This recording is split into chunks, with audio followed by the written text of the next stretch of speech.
So in my last talk, I outlined what goes on at the Army Mountain Warfare School in Vermont. I mentioned that there are a couple different schools in the military that teach mountaineering, and one of the biggest is the Marine Corps' Mountain Warfare Training Center, or MWTC, in Bridgeport, California. I'm going to talk to Shane, who is a sniper in the Colorado Guards Mountain Battalion, to hear his thoughts on the difference between the two. So I'm here with Shane Davis. Shane, can you give me a brief description of your military career? Yeah, so I joined the Marines 2004. Did a few deployments with those guys. Stayed in Marines until about 2014. Did some instruction time for close quarters battle schoolhouse on the East Coast, and then finished up my time with the Marines out in Bridgeport, California, as a mountain warfare instructor there. So from there, I got out, transferred over to the Army, and I'm currently the sniper section leader for the Colorado National Guard. Nice, right on. So we met, I don't know, a long time ago, 5-6 years ago, when you guys came over and did an annual training in Vermont. If you could think back, what did you think of the Northeast? Because that was in the winter. That was like a February. Yeah. Man, it was cold, man. The East Coast, I mean, the cool thing about training on the East Coast versus training out West is out West we just have that, it's a dry cold. The East Coast is really, it's that wet cold. So it kind of gives you that different aspect and different perspective, of layering and, how to use your equipment a little differently, just having a different, type of environment to train in. But yeah, I think the wet cold can be a lot more challenging for sure. So I think it was a good learning experience for the guys to come out there. So all in all, man, it was a good experience. I had a good time. Nice. Yep. So you've obviously been through both schools, the Marine Corps Mountain Warfare Training Center and the Army Mountain Warfare School. What are some of the differences that you've seen and the differences as a student between the schools? So I've only been in the Army basic course. I've kind of continuously passed off the advanced courses to guys that haven't had, any type of advanced course, right. Just due to the courses that I got in the Marines. So the basic course for the Marine Corps is the assault climber course. There's not a basic, the Army basic course to me, it kind of seemed more coming from the Marine Corps mountain training. It kind of seemed more of a rope course in a way, or a knot course. Yeah. Versus a climbing perspective, assault climber perspective, that's kind of the Marines basic course would be the assault climber course that the Army has. And then from there, so it's after you've been to the assault climber, you can either come back for the summer mountain leaders or winter mountain leaders course. And that really is it goes it's very technical, just like the assault climber, but it also plays a lot into the planning and leadership. And they're kind of more basing that off, leadership style school. There's peer evaluations, for that. So, at the end of your 6 weeks or 7 weeks, I can't remember exactly, 6 or 7 weeks, you have a peer evaluation period, so it's really the leadership, aspect, has to, it kind of has to be built during that course, or you have to start to understand mountain operations, or it's just kind of it doesn't really work out for you. But, yeah, did that answer your question? Yeah, interesting perspective. I've heard that, I don't know, correct me if I'm wrong, but Marine Corps, you go through as a unit? So there's a unit package, but it's not the assault climbers course or the summer mountain leaders course. Okay. That's the same style as, we show up to, Jericho. You know what I mean? You're checking in as a student. The assault climbers, summer and winter mountain leaders courses it's an actual course for individual people. The unit package, so you would take your entire company or your battalion would go to Bridgeport and then operate in the entire 75,000 acres that they lease from the Forest Service there to train as a unit.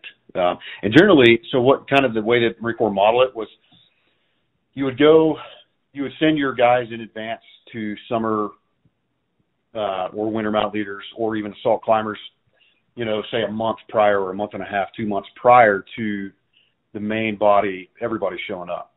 So essentially, you would have guys that would be graduating, assault climbers, summer or winter mount leaders, and then rolling straight into a 3-week mountain operation with their battalion as the subject matter experts. So that's kind of the way that they based it, just to kind of maximize that, the effectiveness of that unit, is having guys straight out of those courses come straight back to the battalion as the battalion's getting to Bridgeport, and then you kind of integrate with your leadership, your command, and then give them like the things that you learned and give them, recommendations and whatnot for that terrain and specific environment, really. So nice. Yeah, so it's individual courses for sure. You apply for an individual course, and then the unit package is a whole company or battalion that goes through that type of training, which is a lot of it's like a pre-environmental, we call it PET, right? PET training, pre-environmental training, which is it's like a week of just classes. You'll go up in the mountains, either snowshoe or skin up to the classrooms, the outdoor classrooms they've got. And then come back down, stay in the Kwanzaa huts. And then, go back up for your FEX, final exercise. And at that point, that's kind of when those mountain leaders are, integrated back into the unit as the SMEs and can kind of help out with leadership and planning and route planning. Because I think we've all seen it, and I think the biggest, the biggest issue that we came across in this mountain warfare debacle, man, is pretty basic in my opinion. It's just basic movement and sustainability. And that's kind of where those, the Marine courses are really geared towards, is not so much the high speed aspect, which you're going through a full, rock climbing package. We had some AMGA, civilian AMGA guys come to our course and they're like, this is like an equivalent of, like a Rock 1 or Rock 2 AMGA course. Right. But really, like, it kind of gets geared back towards that sustainability, survivability, and movement piece, because that's 99.9% of the mountains is not vertical. We're finding ourselves in terrain that's more steep earth, or it's steep where we might need a fixed line, just to make sure guys with heavy packs or rucks or heavy weapons, crew serves, can get up safely. So that vertical piece kind of falls off. But yeah, sorry, man, I'm going down a rabbit hole here. So no, it's good. Yeah, 100% agree that a lot of the time it's just really steep earth. Mm-hmm. One thing that really stands out to me about the Marine Corps School from some of the research I've done is you guys do a lot of the logistics and the animal packing. Yeah. So they use, I don't know the whole, the whole history behind, the animal packings, your animal packing courses, outside that, or what, minus what we've seen on TV as far as, operations that have used, mules or goats or, llamas, whatever. But that's a real big aspect they throw in there, as more of a kind of tool for the toolbox, because if you have the, capability to use those assets, use those animals in an environment where, humans can't, it's, think about, not taking a crew serve 50 cal, for freaking 20 miles, that's a rough deal in the mountains. So, they really kind of plan out, they use those mules and that animal packing course to kind of plan those logistics and plan those, resupply points,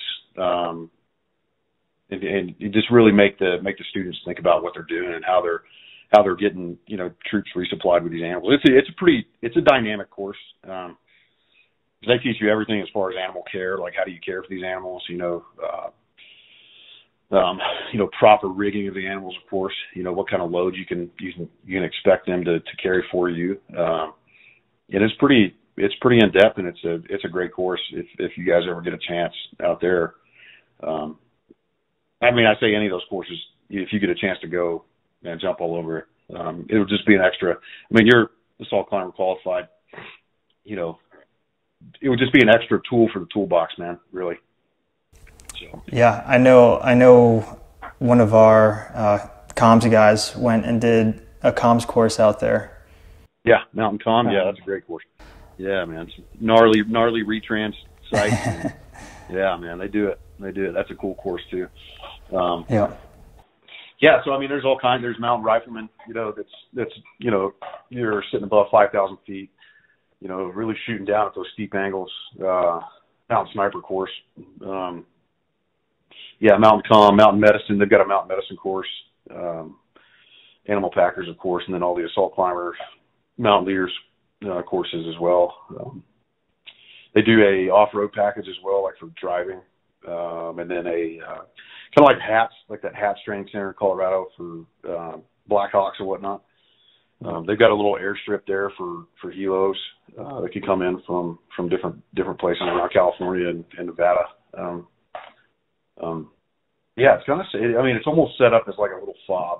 You know, it's completely self-sufficient, but yeah. 75,000 acres is kind of the big thing out there. But I mean, having that land to train on and just having you know, lower base camp, you know, at the classroom at, you know, whatever 6,000 something feet it is, and then the ability to get up to almost 11,000 feet, you know, in the training area, you know, is pretty invaluable. We've seen a lot of success come out, a lot of learning, man. That's really what lots of, you know, painful learning essentially, but I mean, it's good. It's good. Yeah. And they kind of, you know, the winter course, I think we talked about this too. The winter course, they kind of based off, you know, the frozen chosen deal. And it's, you know, the 2-week immersion phase, you know, it really pushes the individual at the course, you know, because everybody's putting different leaders. I think they kind of based it off Ranger School Ranger School model, essentially. You know, everybody's getting switched through different times to be, you know, the squad leader, team leader, you know, whatever PL. Talking about like individual skills, individual technical mountain skills versus the skills that a whole unit should possess. We'll shift sort of away from the Marine Corps school and just talk about things in general. You know, different units have different uses for mountaineers. You know, I think light infantry's bread and butter is moving a large number of people through rough terrain. You know, they should be focusing on, you know, fixed ropes, Kazovac, moderately difficult terrain. You're part of a sniper section, scout platoon. Do you have any thoughts about sort of what you think that type of section should focus on as far as individual and unit skills? It's something that I've pushed pretty much since I started there, was basic survivability and sustainability, and then communications. Comms, man, if we can't communicate, we're dead. You know, and if we can't communicate, we can't get things done. We can't get, resupplied. In the mountains, man, the resupply aspect is the biggest issue. You know, not having that capability is I mean, it's not only demoralizing and for your troops, but it's also, you know, you're not mission effective and you're pretty much incapable at that point.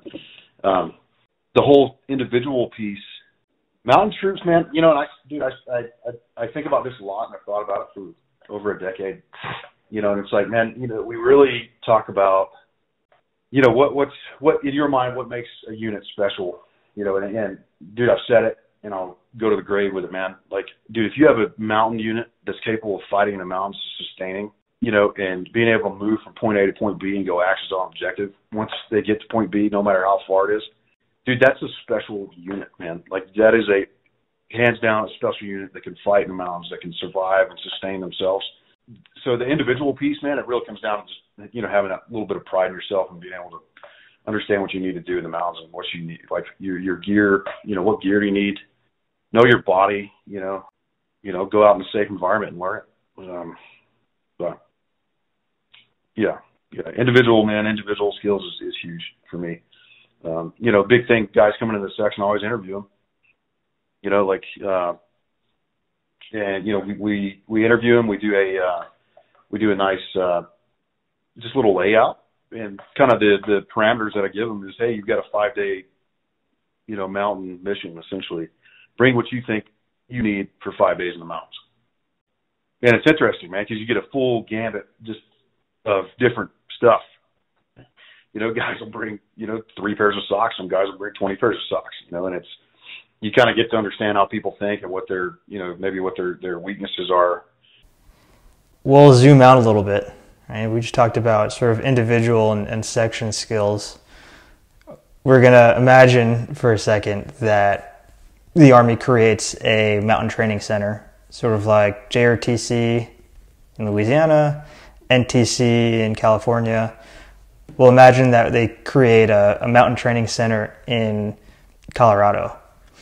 What are aspects that you would like a training center like that to assess? I think the biggest thing the military could do right now, if we were to build one in Colorado, is not to reinvent the wheel.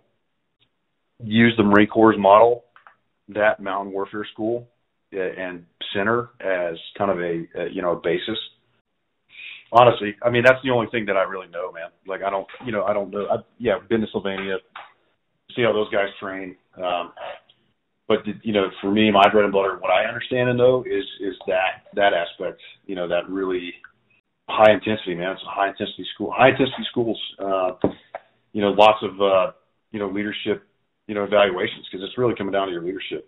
If you can, your individual leadership skills and then your unit leadership skills. So I kind of having that same, maybe a high altitude assault climber course or a long range patrol, course. And then kind of have that same thing where, your unit, your company, your battalion shows up, and then those guys that just went through those courses integrate back in and, kind of help train and mentor the leadership and help out. I mean, that to me, I think, just seeing it over, the 4 years that I was there instructing, man, like it was just a cool model because you really saw it, you really saw the leadership, and they started to trust those guys a lot, and those guys just went through a 6-week course of how to plan and fight in the mountains, and then they really start to understand and listen. So I think if we were to do it, man, if the Army was to do it in Colorado, man, I think we honestly just do the same thing, see how it works out. Instead of trying to reinvent the wheel, let's just take a model that's already built and either take out or expand upon that. Definitely make it our own. I'm not saying model straight off what the Marine Corps is doing, but take it and morph it, essentially turn it into something that's going to be better. I mean, that they've had that school there since the 50s. Take it and turn it into something better, and honestly, so. Yeah, I do like how that is structured, where you go learn your individual skills and then you get integrated. Your unit comes and you integrate back into them, and then now you're the subject matter expert. Yeah, and they do, and the way they do it is they take squad leaders, really, because it's coming down to the squad. Mountains, dude, you can't operate the mountains as a freaking company. You just can't. You gotta be able to operate as a squad level or platoon, detached completely.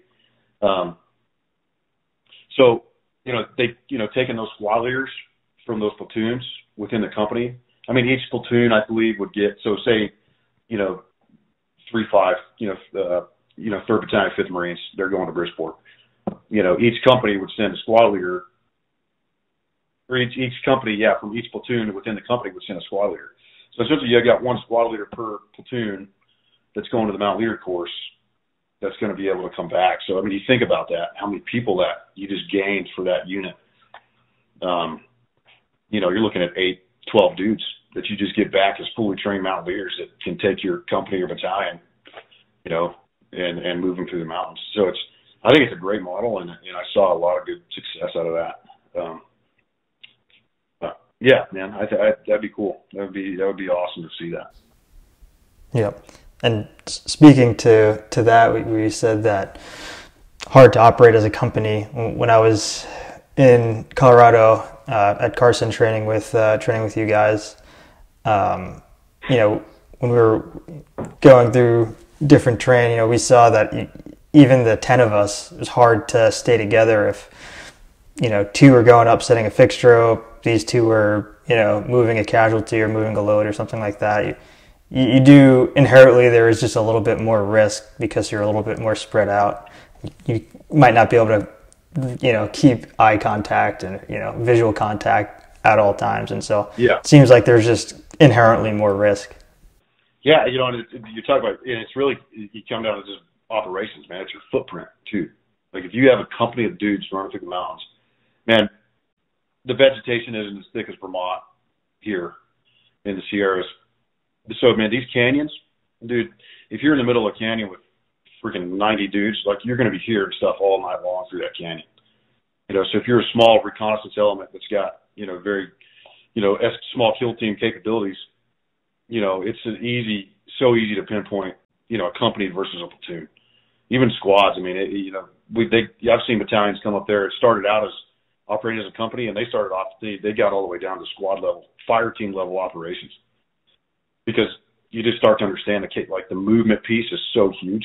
You know, the human eye is attracted to movement, right? The more people that we've got moving in one area, the easier it is for enemy forces to be able to pick that up, you know, especially from an elevated position. But yeah. Just kind of, going down that one too. But, yeah. Great. Well, that's all I have. So I appreciate you taking the time to, you know, have this talk. Yeah, absolutely, man. So I took a couple of interesting things from this talk. It seems like both schools work on the premise that mountain capabilities start from the individual. You can't just drop a unit into a mountainous environment and expect them to just figure it out. But if a couple of people know what they're doing, they can then teach others, and that's the best bang for your buck. Of course, it works even better if everyone gets the training and experience in their own roles in that environment, which I think is where MWTC really shines, because it gives those specialists a chance to reintegrate back into their units and actually show what they can bring to the table. I think that some sort of exercise to measure unit performance year over year or cycle over cycle would tell us a lot in the Army. And I think the last thing that I took away from it is it doesn't take much to become capable. Like Shane said, survivability and sustainability, you don't need a military school to teach you that. So go on some hikes, do a couple overnights, figure out what clothing and gear works for you. You don't need a tactical environment to learn how to move 10 miles a day and stay fed in the field, or how to keep warm at night in the snow. So regardless of the branch, or even if you're currently in the military, get out there and learn these lessons.